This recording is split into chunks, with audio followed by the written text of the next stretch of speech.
we can't we've even get never the seen. left and the right to talk to each other today. And now you've got these guys with differing beliefs that decided to go up against the biggest empire Empire at the time at the time. at risk of their own necks, right? They Yeah, all would have died had they they all would have lost. been hung as traitors. Every single one of them, every 56 members of the signers of the Declaration of Independence, all would have hung from trees. Hello and welcome to the Brothers Random Show. My name is Travis. I'm Michael. And we are two ordinary brothers discussing extraordinary ideas and some random shit. Michael, why are we here? Today, being the 4th of July, we're discussing the Founding Fathers. More America,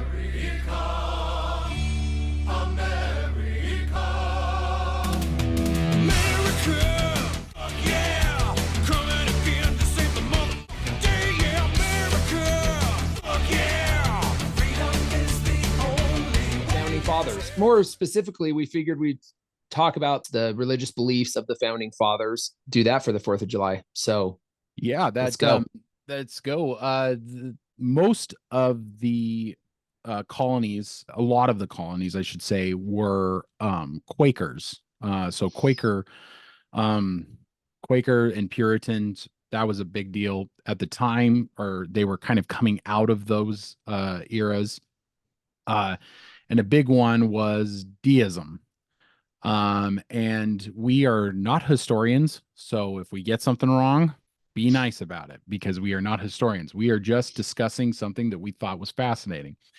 That a lot of the founding fathers were known as deists, which is basically they believed in a higher power, a creator who did not interact with Kind of created and then withdrew. Yes. So this kind of falls in the same lines that we talked about. Ben Shapiro mentioned there's a belief in the Jewish religion that God created the universe and then kind of withdrew his light and allowed for us to kind of do our thing. Other things. I mean, this is a fairly well-known Kabbalistic concept called Tzimtzum in Judaism, which is the idea that when God created the universe, he sort of withdrew in order to make space for all of these things to happen. To have consequences for our actions. Yeah. So, if you are heavy into drugs, then you're gonna ruin your life. Those kind of consequences. And God more or less doesn't have anything to do with it. He's just, and Christians have a hard time with this because Christians like to know that God is integral into their lives, that they, that you can say a prayer and maybe a miracle will happen. Now, miracles probably happen every day, but I'm more along the lines of a deist because I'm just sitting here going, I believe in God. I believe there is a God, but I don't believe he has a direct interaction into my life.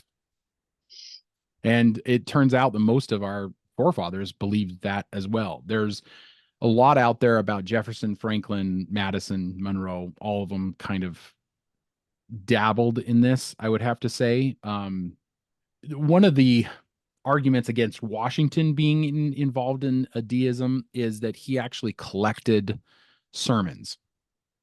And maybe he had these beliefs, but he couldn't let go of his upbringing.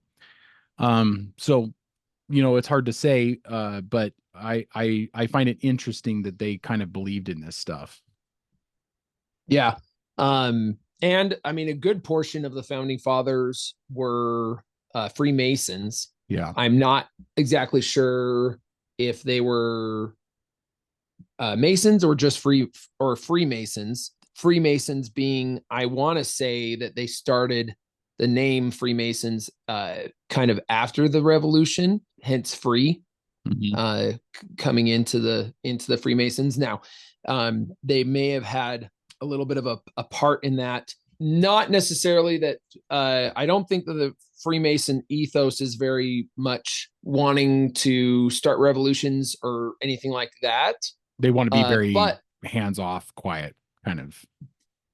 secret. But it probably allowed for a lot of these men to, because it's like a men's club, and a lot of these men were probably getting together, talking, and getting to know each other in these kind of men's clubs, and they were probably discussing a lot of these things.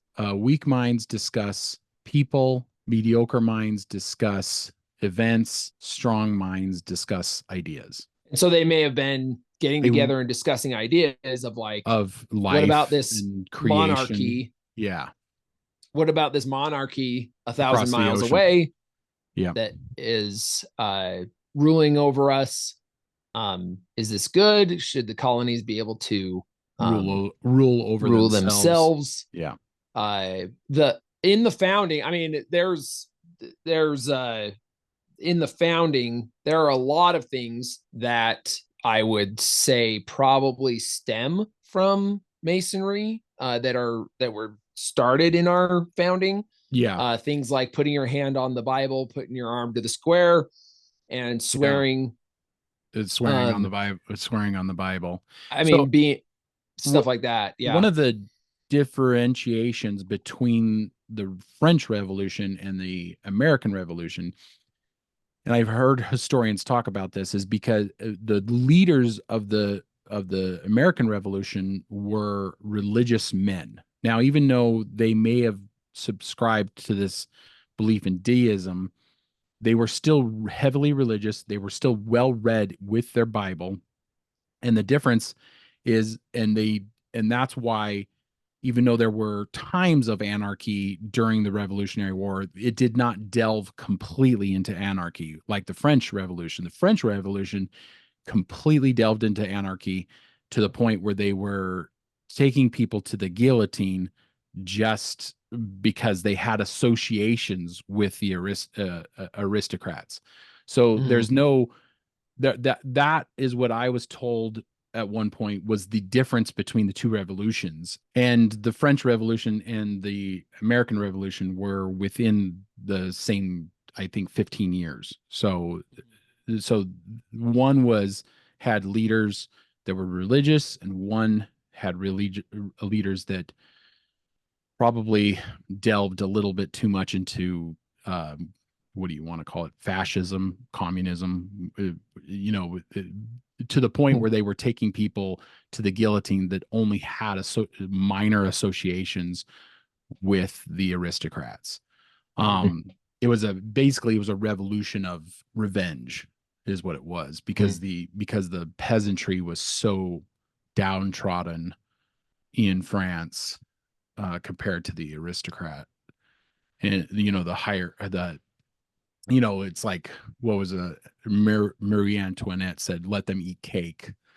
That whole disconnect from the poorest of society. I was just looking up that how many of the founding fathers were Masons. Mm-hmm. And there was 56 signers of the Declaration of Independence, and apparently 13 were Masons. You'd think, I mean, not a ton. You'd think there'd be more, just based on the fact that they use so much of the Masonry iconography. Well, George Washington and Ben Franklin were Masons, and so there's a lot of things, like we mentioned, like hand on the Bible, put your arm up and swear. And the jury is 12. Like there's also the symbols, the compass, and what's the other symbol of Masonry? The eye. Yeah, the eye and the compass. Mm-hmm. All sorts of stuff like that that is integrated into the United States' iconography. Although, is Adams considered, was he a Mason? I don't think he was. John Adams, I don't think so. He might have actually been against secret societies altogether, which is probably right, because he was more of an honorable man than I think history gives him credit for. Unitarianism, a liberal strand of Christianity popular in New England, began in the liberal wing of the Congregational Church. That's what John Adams was John Adams. Yeah. considering that he was one of the few forefathers that didn't own slaves. So, I mean, you got to give him props for not owning slaves. He had his own farm. He worked his own farm. He was a lawyer by trade. I don't think he was popular in his time, but history has been really good to John Adams. Yeah. Mainly because he was one of the few forefathers that didn't own slaves. Didn't have slaves. Unitarianism is a form of Christianity that denies the doctrine of the Trinity. Interesting. Interesting. One God and the oneness of the unity of God. So they deny the Trinity in the sense that I guess it's one God. Yeah. Rather than, but I thought the Trinity was one God at 3 parts or something like that. One God in action. One God in purpose, probably. Exemplary model of living one's own life. Reason, rational thought, science, and philosophy coexist with faith in God. Okay, that's cool.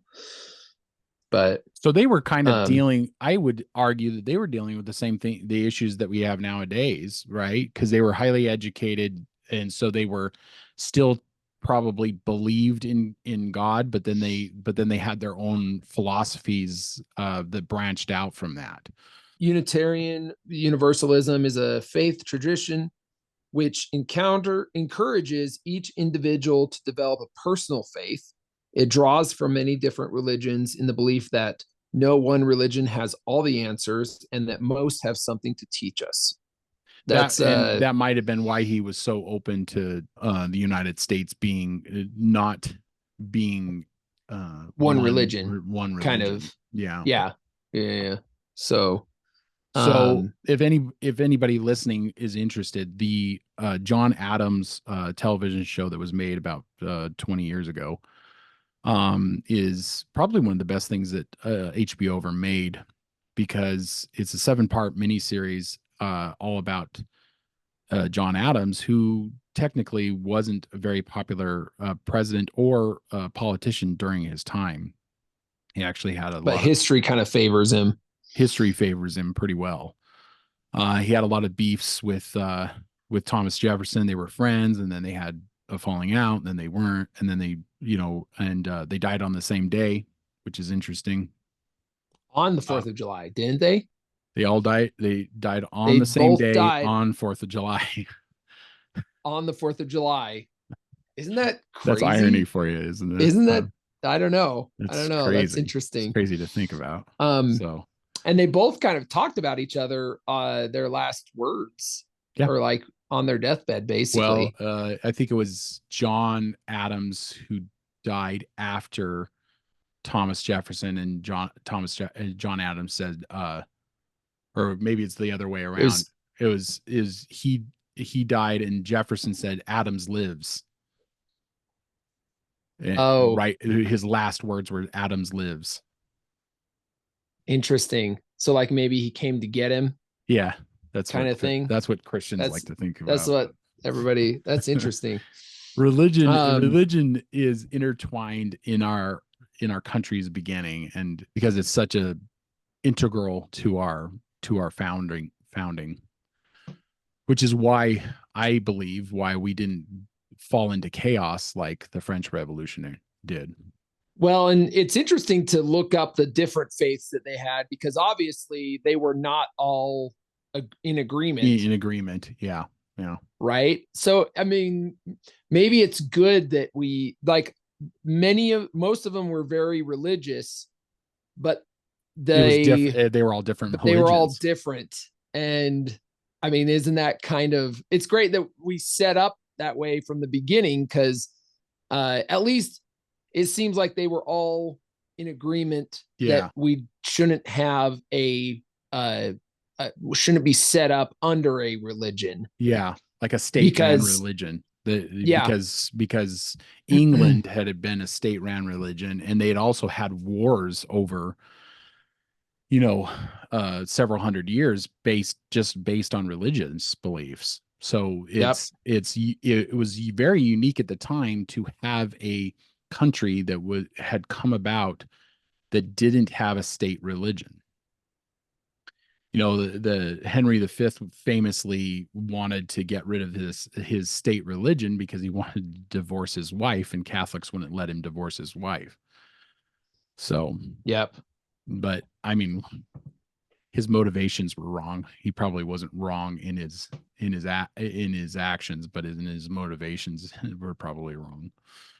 But I want to say that Ben Franklin once put together a a list of religious tenets that he felt like should be taught in schools, mhm. and it was basically he was just like, we believe that all religions should be able to accept these like 5 things, and Mhm. that can be taught in school, so it kind of envelops all different religions Yeah. and Well, and now, allows for but nowadays that wouldn't be acceptable, right? Because he'd be teaching it in schools. yeah, that's But I mean, if you think about it, that's how the one book that most places had was the Bible, and so that's how a lot of people learned to read, was from the Bible, because it was the only thing that anybody owned in this country. So it was the only book that people owned. But what I found fascinating, one of the things that in preparing for this, I found fascinating is that during the Revolutionary War, Washington had a hard time keeping his men, because not because they weren't willing to fight, because they were actually very tough people. It was because they were not used to having people tell them what to do. So oh you got to think of like the backwoodsman in Virginia. yeah. He was, he's been making his own moccasins, and he's got buckskin, a jacket on, and all that kind of stuff. He's not used to having a military officer tell him what to do. And so that's why the Continental Army, when Washington started the Continental Army, he was dealing with people that had never been told what to do their entire lives. Yeah. They lived their entire lives in the wilderness, and just Mhm. weren't used to being. So he had a lot of problems with desertion. He had a lot of problems with cleanliness, because a lot of these people had had rough lives and never learned to keep themselves clean, which was still kind of it wasn't known that germs were a thing, except for higher classes. One of the things I know that helped the U.S. in our war against Britain was guerrilla warfare. Yes. That was huge, and that probably goes to what you were saying. Like these men just didn't know how to be governed. Yeah, be told in a where to go or what to army, do. Yeah, in an army. right? So the difference So between guerrilla guerrilla, warfare probably worked very well for them. yes, Uh, because the British were known. This was like during the warfare during the time, they would just march towards each other with their muskets, and they would be firing at each other until somebody prevailed. That's all it was. It mhm. was just like two armies marching at each other. And what the Continental Army did is they were hiding in bushes. They were sharpshooters. They had all sorts of guerrilla tactics that the British Army wasn't used to, and this is how they prevailed. They were also like kind of free thinkers, because the British Army was known for discipline, and so you had a lot of, and this is probably where American, what do you call it? American tenacity comes from, is that they weren't going they weren't going to be told what to do by General Washington. So he had a hard time keeping the army together, but that Yeah, may have been virtue, because they were also free thinkers, and so they could think on their feet, and they could actually get uh, get some stuff done, and yeah. so that might have been what drew them to win the war. you and I were raised on the legend that in Valley Forge, when Washington was losing and he had most of his army was sick and dying from Yeah, so they had some problems in Valley Forge, and this is the winter of 1777 and 78. It was Valley Forge, and they had some issues with supply chain Mhm. issues. So the men were hungry, not dressed well, and didn't have medicine. So they really were struggling in Valley Forge. Anyway, sorry, Mhm. go ahead. Well, there's a legend that uh Washington went into the woods outside of the camp and prayed, and there were a bunch of deserters on their way out of the camp, and they saw him praying and they turned around. They decided, well, if our So to if go our back. commander in chief is willing to humble himself enough to say a prayer on his knees, then, and this isn't confirmed, we don't know if this actually happened. There was supposedly eyewitnesses, but the historian that wrote about it the most was known for making stuff up. So who knows? So we don't know if it's We don't true. know if it's true. There's a lot of people. Our mother loved this, Yeah, and she would tell us this story all the time. She loved the painting. There's a famous painting yeah. There's a famous of painting George of Washington and his horse, and it's really well done. Like you see the breath, like the the breath in horse's the breath, breath in the and it's yeah in the cold, cold. and Well, and the and thing about the legend is it doesn't matter if it was legend, because the truth is that it solidifies him as, because a lot of people like to think that he wasn't very religious, but he also, and this is fact, he also collected sermons, Mhm. because he liked his certain sermons that were inspiring to him. He would collect them and keep them. And there's a book out there about the sermons that he collected. And so if religious people don't, if you're not religious, you're not collecting sermons. So he was religious, and it is easy to believe that he would have knelt and said a prayer. But like the legend of the cherry tree, him chopping down the cherry tree, it's been No debunked. proof for that either. There's Yeah. no proof for that, the legend of the cherry tree either. But the truth is that, How does that story go? The story goes, he had a argument with his father and he or went and chopped something, down the cherry tree, and then he and then lied his about father it. left to go into town, and he went and chopped the cherry tree down. Yeah. So a temper, like he had a temper. Well, and then Um, I guess it's about lying, because the father found out and he had lied about it. And right. so, I mean, who knows, if these are actual facts, but the he was, the point, I guess the point is that he was such a well established leader during that time, because so we were losing the Revolutionary War up until the crossing of the Delaware River on December 25th, 1776. And so they had been fighting for a year at this point, I believe. Uh, they had already signed the Declaration of Independence in July of that year, and then this was December of that year, and they were losing the war. And they crossed the Delaware. So to get men to go into freezing temperatures, because the Delaware River had ice in it, to get them to leave Christmas. So this was Christmas evening.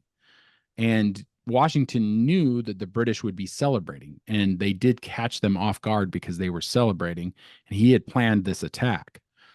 And it was kind of brilliantly done, but he needed the respect of his men to get them out there. And without the legends and everybody talking about like all the, would he have gotten the respect of his men to pull them out of comfort, to cross a river, to turn the tide of the war?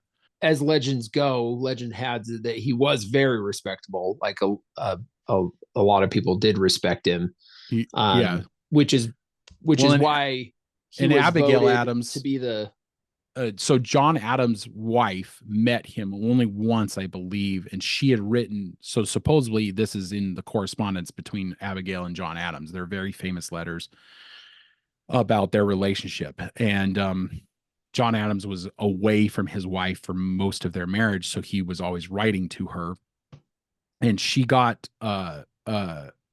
had written to John Adams saying, "You didn't do justice by your explanation about Washington." She was like, he is way more of an honorable man than even your descriptions explained. So Yeah. she was obviously very impressed with him as well. So these are and those are facts. You can find those out. I've been reading David McCullough's book 1776. This is all in his books. And he also wrote the John Adams book, which I think he won a Pulitzer Prize for. It's funny that the founding kind of gets wrapped in legend, yeah, in myth a well, little bit. but I mean, it's kind of, when you think about patriotism, that's kind of what you want, right? You want the legends. You want to be able to tell about great men doing great things. Well, I mean, and if you think about just the facts are that we were a bunch of colonies that went up against the biggest empire in the world, the biggest empire at the time, which, I mean, within the next couple hundred years, became the biggest empire of all time. Even with losing the American colonies by 1919, the British Empire was the largest empire the world had ever seen, and by a lot, actually. Yeah. The Mongol Empire being the second. But the Mongol Empire was basically all touching itself, whereas the British Empire spanned the globe. Yeah. The entire globe. Like, the whole thing was all over. Yeah. And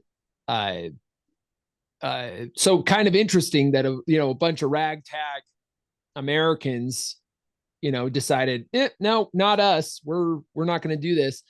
And a lot of that probably goes to the religious beliefs of the founding fathers, right? Now, take them or leave them, the differences in their different religious beliefs, whether they were Masons or deists or what have you, they all kind of came together and decided on a goal together and created a nation together, which the likes of we can't even get the left and the right to talk to each other today.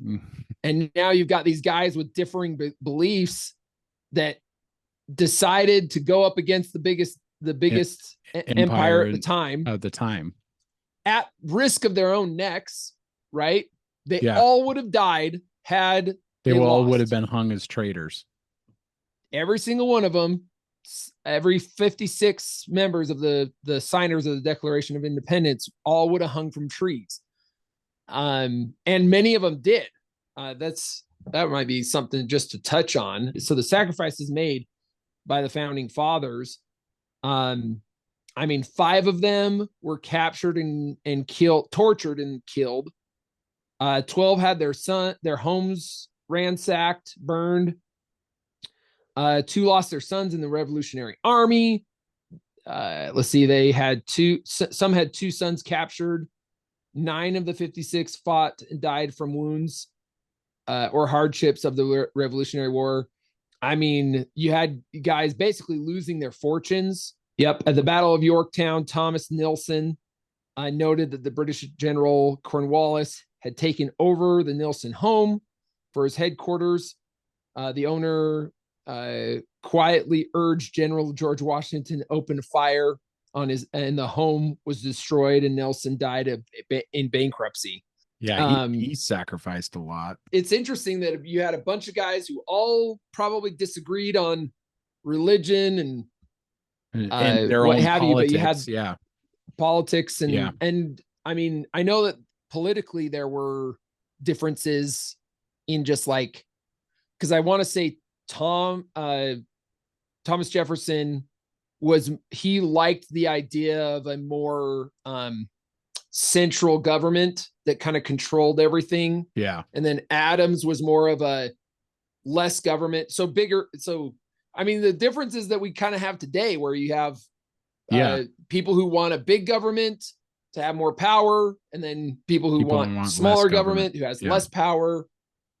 And Adams actually was kind of hated by a lot of people. Like he was not a popular president. He didn't serve two terms.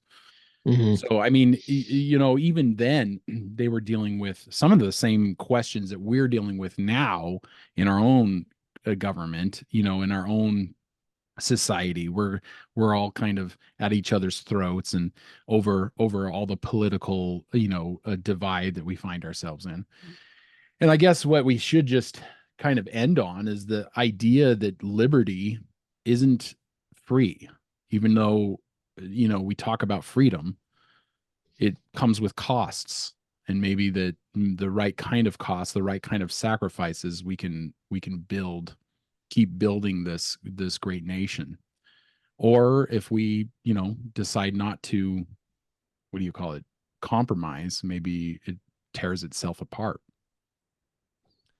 Or it maybe gives us hope, because the idea that all these guys were completely different, but they still were able to unite unite in the idea that they could build a nation, not literally from scratch, but in a sense, kind of from scratch. And it become the greatest country that the world has ever seen. Mm-hmm. I mean, people say that we were late to the, getting rid of slavery, but we also fought a war to get rid of slavery. And we also, and slavery, the deadliest war we ever fought. Yeah, the deadliest war we ever fought, right, by a long shot, because there were Americans on both sides, mm-hmm. and people probably need to come together in their love of this country instead of their hate for this country.